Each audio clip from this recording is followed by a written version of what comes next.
caros dirigentes do PSD e do CDS-PP que aqui estão, mas, sobretudo, minhas queridas e queridos amigos, eu creio que todos têm uma noção muito clara nesta altura de como o país se encaminha para uma decisão que é uma decisão histórica nestas eleições de outubro. Histórico foi também todo o período que vivemos desde 2011 até hoje. Já aqui foi recordado, quando em 2011 assumimos, por escolha dos portugueses, o encargo da governação, sabíamos que tínhamos um memorando de entendimento para executar. Nele estava bem inscrito que pelo menos os primeiros 2 anos iam ser 2 anos de contração económica, de desemprego, portanto de dificuldades. Tínhamos, quer eu, quer o Dr. Paulo Portas, antes das eleições, assumido o compromisso por escrito que cumpriríamos esse memorando e que iríamos, se ganhássemos as eleições, fazer tudo o que estava ao nosso alcance para que o país pudesse ultrapassar aquela que se veio a revelar como a página mais complexa, mais desafiante e, não tenho dúvida nenhuma, mais difícil de todo o Portugal democrático. E eu creio que hoje, a menos de 2 semanas das eleições, podemos dizer a todos os portugueses que no essencial daquilo que se esperava de nós, nós não falhamos. E não falhamos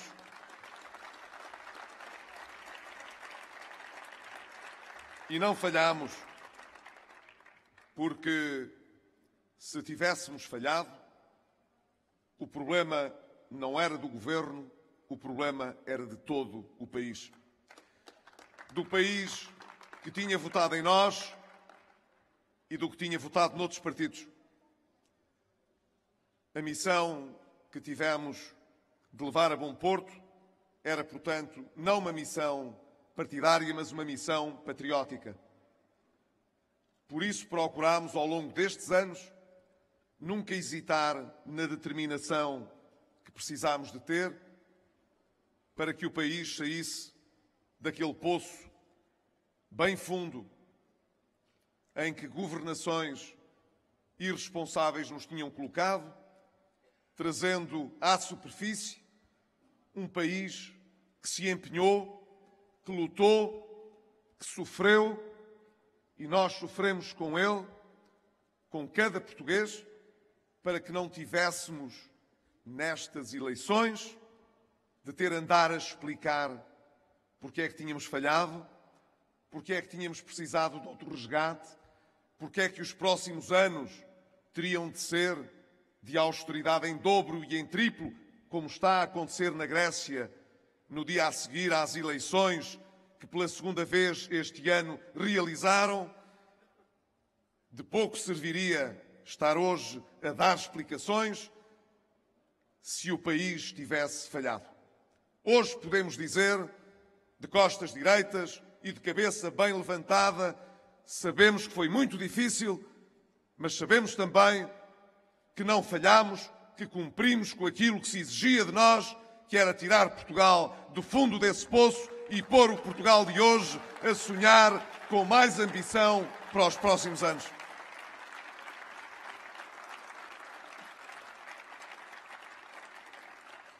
Nestes anos, portanto, todos trabalhámos muito para que fosse agora possível ter um país em melhores condições, um país que pode mais.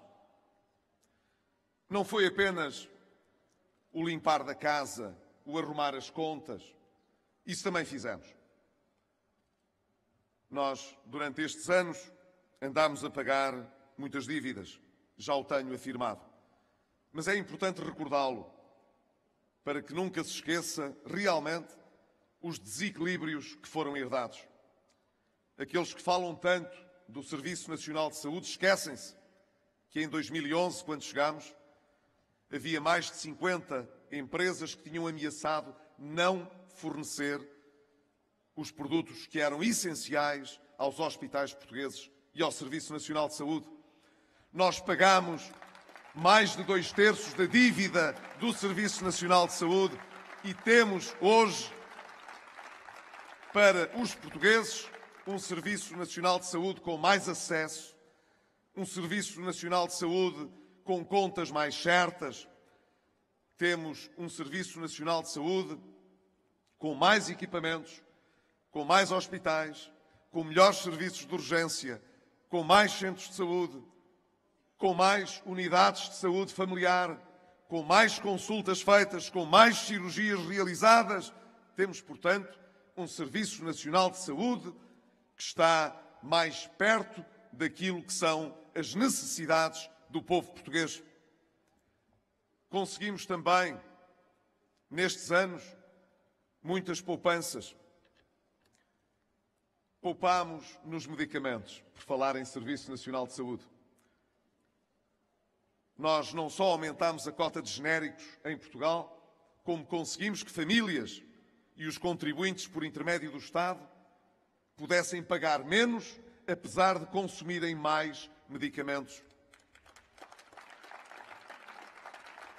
Deixem-me dizer, porque às vezes nos habituamos tanto às coisas boas com tanta naturalidade, que não sei, por vezes, se temos realmente uma noção precisa do que estamos a falar. Os medicamentos não baixaram o preço em meia dúzia de tostões, em meia dúzia de euros ou de cêntimos. Na verdade, as famílias portuguesas gastam hoje, apesar de consumirem mais medicamentos, gastam hoje menos de 310 milhões de euros do que em 2011 em medicamentos. E o Serviço Nacional de Saúde gasta menos, quase 470 milhões de euros, apesar de fornecer e comparticipar mais medicamentos aos portugueses. Chama-se a isto boa gestão, boas contas ao serviço dos portugueses. Também poupámos despesa que estava comprometida para o futuro. O anterior governo trouxe muitas parcerias públicas ou privadas na área rodoviária, todos o sabem. Na verdade, elas implicavam encargos, custos muito elevados para o futuro. E era preciso evitar que, nesse futuro, os contribuintes tivessem de pagar mais impostos para pagar essas faturas adicionais que viriam. Nesses contratos que outro governo fez, nós cortámos para os próximos 25 a 30 anos mais de 7 mil milhões de euros. Foi uma poupança, portanto, que nós fizemos para o futuro. E aqueles que fizeram esses contratos ruinosos, quando apresentámos esta poupança, eles que fizeram a despesa disseram: deviam ter poupado mais. Deviam ter poupado mais. Quando se trata de mandar despesa para o futuro, há quem seja muito rápido. Quando se trata de poupar de facto, há quem fale muito, mas há, felizmente, quem saiba fazer e muito e melhor do que os outros para conseguir realmente poupar mais para Portugal e para os portugueses.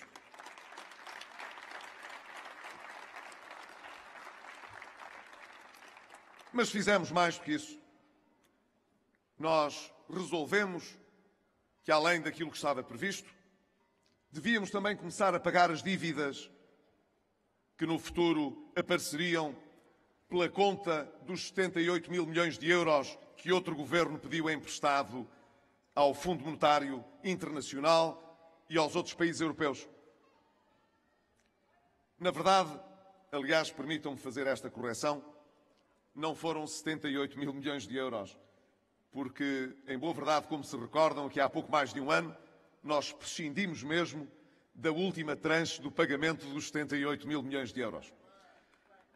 Mas hoje ao almoço por lapso, disse que íamos agora em outubro, a 15 de outubro, pagar mais 5,4 mil milhões de euros de pagamento antecipado ao Fundo Monetário Internacional.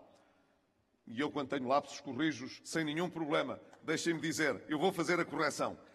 Não, de facto, não são 5,4. Foram mais de 8 mil milhões de euros de pagamentos antecipados que fizemos já ao Fundo Monetário Internacional desde o início do ano. Não foram 5,4, foram mais de 8 mil milhões de euros que pagámos adiantado dos quase 78 mil milhões de euros que o governo anterior contraiu. Mas a 15 de outubro vamos pagar 5,4 mil milhões de euros. Não é o FMI. São obrigações do Tesouro que foram contraídas há 10 anos pelo governo socialista e que nós agora vamos amortizar à dívida pública portuguesa a 15 de outubro. Procurámos, portanto, nestes anos, em toda a linha, criar condições para que o país possa hoje encarar os próximos anos de uma forma muito diferente. Deixem-me dizer-vos, nós conseguimos consolidar o nosso Estado Social. E é bem sabido que, quando não há dinheiro, é muito difícil manter o Estado Social. Mas nós conseguimos. E temos hoje, além da defesa do Estado Social que os portugueses sabem que fizemos, temos hoje condições para ter uma economia a crescer e a criar emprego, e pode crescer e criar mais emprego ainda nos próximos anos. É isso que está em causa nestas eleições e no nosso futuro. Nós criamos, com o nosso esforço, com o esforço do povo português, condições para agora podermos crescer ainda mais. Nós temos um ciclo de fundos europeus que, pela primeira vez em muitos anos, vão estar ao serviço não das obras públicas, não dos TGVs, não das pontes, não de tanta construção como aquela que no passado se queria fazer e muita se fez e não era necessária. Nós queremos que esse dinheiro seja, na sua grande maioria, colocado à disposição das empresas, das pequenas e médias empresas, dos portugueses, para que a nossa economia possa crescer por onde é mais saudável.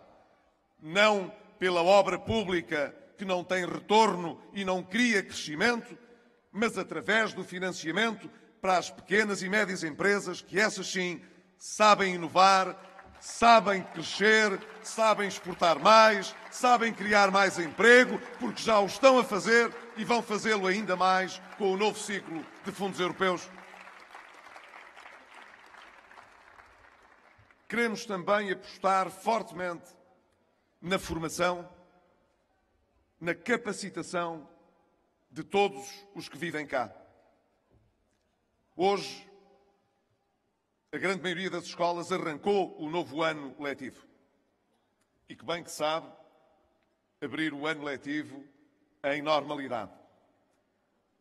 Este ano, nós também garantimos mais alunos no ensino superior. Sabem que, graças ao facto de termos cumprido uma promessa antiga do Partido Socialista de 2005, imaginem bem, nós conseguimos que de 2012 até este ano todos os jovens portugueses pudessem frequentar os 12 anos de escolaridade obrigatória. E este ano tivemos os primeiros alunos que concluíram os 12 anos de escolaridade obrigatória a candidatarem-se ao ensino superior e foram mais 11% aqueles que entraram nas universidades e nos politécnicos portugueses.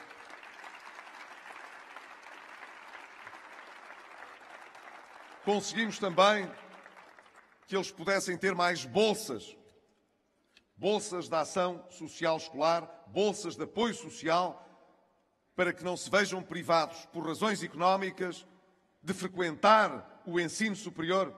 E são cerca de 3 a 4 mil novos estudantes que poderão ter mais bolsas do que nos anos anteriores. Conseguimos também reduzir fortemente o abandono escolar precoce.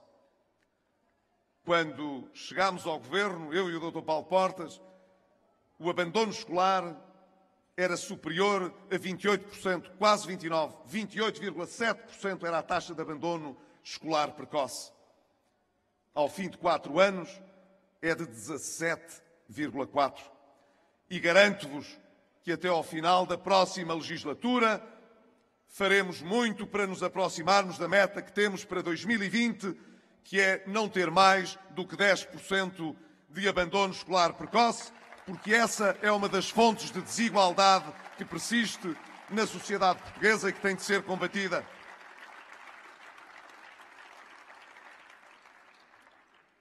Nós queremos também que haja mais jovens em Portugal. Não temos jovens que cheguem. Portugal é, como outros países, uma velha nação que tem grande história e dentro da Europa somos das mais antigas nações, pelo menos com as fronteiras que temos. E, na verdade, há décadas e décadas que vimos perdendo todos os anos população. E perdemos população, sobretudo, porque cada vez as pessoas, apesar de viverem mais, porque a esperança média de vida à nascença é maior, mas cada vez nascem menos portugueses. Não é só o interior que por essa razão também se desertifica. É o país que fica com menos dinamismo, com menos força, com menos vitalidade para crescer no futuro, para dar sustentação à própria segurança social. Tenho dito já noutras ocasiões, não levem a mal que o diga aqui, rapidissimamente. Há uns anos atrás havia mais de 4 ativos por cada pensionista. Nesta altura há pouco mais do que 1. Há menos de 2 ativos por cada pensionista. Se continuarmos assim, como é que é possível àqueles que trabalham terem o seu salário e ainda estarem a pagar a pensão daqueles que merecidamente esperam poder receber a sua pensão? Não dá para todos. Não é possível. Se queremos dar sustentação à nossa segurança social no futuro, então temos também de ter mais jovens a nascer, precisamos de ter um país que seja mais amigo das famílias, precisamos de ter uma sociedade mais amiga das crianças e é por isso que nós temos também discriminado positivamente as famílias mais numerosas em sede de IRS, para que essas possam ter um desagravamento fiscal maior. Diga-se de passagem que também por isso é que é importante fazer a reforma da segurança social. Já o disse, não me canso, repeti-lo-ei todos os dias. Nós devemos aos portugueses, agora que já não estamos em emergência. A emergência foi diferente. A emergência todos tivemos de contribuir. Os funcionários públicos, os pensionistas, as pessoas em geral que viram agravados os seus impostos, todos contribuímos para isso, mas já não estamos nessa situação de emergência. Por isso é que já não há cortes nas pensões, a não ser naquelas douradas, mas até essas vão terminar.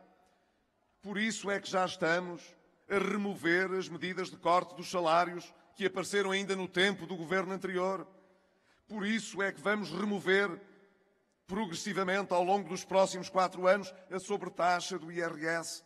Sim, nós já não estamos em emergência. Precisamos, com prudência, de remover essas medidas todas para não andar para trás, para não ter surpresas. Mas já não estamos nas circunstâncias de 2011, nem de 2012, nem sequer de 2013.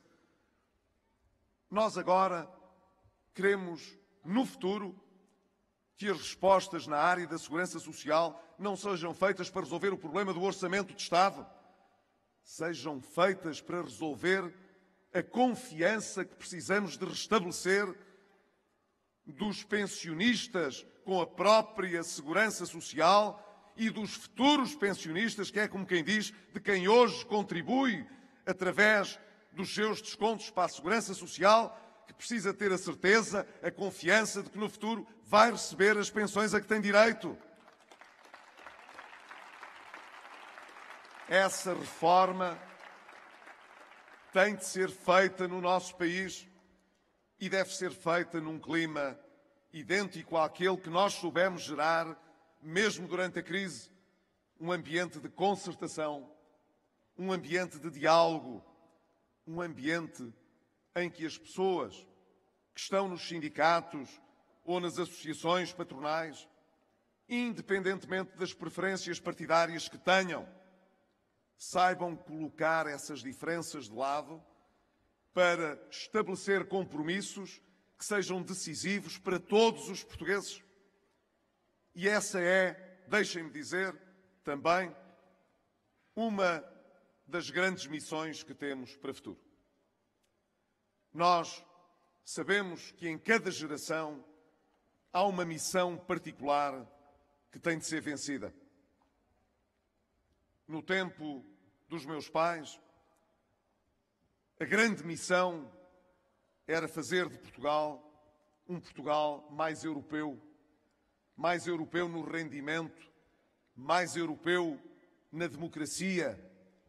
Ser, portanto, um país que se pudesse comparar com os países europeus democráticos e prósperos que se construíram também depois da Segunda Grande Guerra Mundial e que em Portugal não aconteceu pelas razões que todos conhecem, pelo fechamento do regime político, pela cegueira que impediu que o país pudesse, como os outros países europeus, pôr fim ao autoritarismo e caminhar para uma sociedade adulta, democrática, desenvolvida.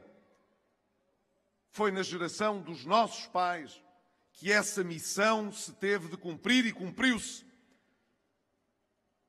Mas depois disso, o que aconteceu? O que aconteceu é que por 3 vezes todo o país esteve à beira do precipício financeiro e económico.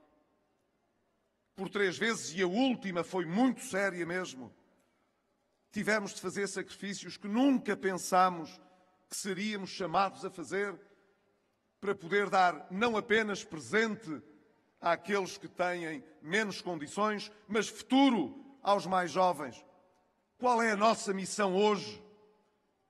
A missão da nossa geração, da geração da democracia portuguesa, é cortar com esse ciclo vicioso em que a demagogia e a irresponsabilidade pontificam para dar votos, mas de cada vez que chega à fatura dessa demagogia e dessa irresponsabilidade, dessa velha política, o que nós temos é sacrifícios para fazer e resgates para realizar e gente de fora de Portugal a dar-nos ordens sobre como devemos governar-nos. Essa é a missão da nossa geração: libertar o futuro dos portugueses desse ónus, desse ciclo vicioso e dizer ao mundo: nós sabemos governar-nos, nós sabemos o que queremos, nós não precisamos, a cada par de 10 ou 15 anos, de pedir ajuda externa, nós sabemos o que precisamos de fazer, não precisamos que nos venham dar ordens, nós sabemos seguir o nosso caminho. Essa é a nossa missão. É a missão de todos nós. Não é, portanto, a ambição de nenhum partido em particular. É a missão histórica da geração que nasceu com Abril, que nasceu com a liberdade e que não quer apenas a liberdade para escolher os governos, quer a liberdade para ser livre, efetivamente livre. Por isso, os próximos anos têm de ser anos de combate a sério contra as desigualdades. Têm de ser anos em favor de uma nação mais vigorosa, com mais portugueses a nascer e a nascer com um horizonte de futuro que não se compara ao que tivemos nos últimos anos.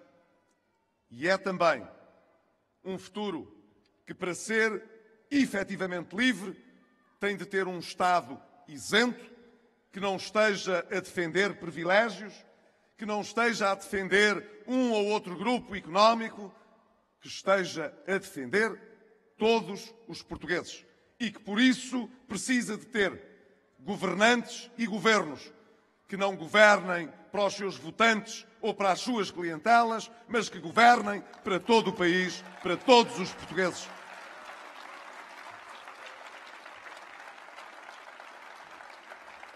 O que nós precisamos, portanto, nas próximas eleições de 4 de outubro, não é de acordar com um país que possa estar à mercê da vaidade política ou do capricho político, do ou me deixam governar ou não deixo governar ninguém. O que nós queremos no dia a seguir às eleições é que o governo que for escolhido pelos portugueses possa unir todos os portugueses para que a nossa missão como país esteja ao alcance de todos. E essa oportunidade, essa grande oportunidade, que não é só a de não voltar para trás, é mesmo a de dar um grande passo em frente para não voltarmos a sofrer e a passar pelo que já passamos, está na vossa mão, está na mão de todos os portugueses que vão escolher nas eleições de 4 de outubro. E eu confio na escolha de todos os portugueses. Viva o Algarve, mas viva Portugal!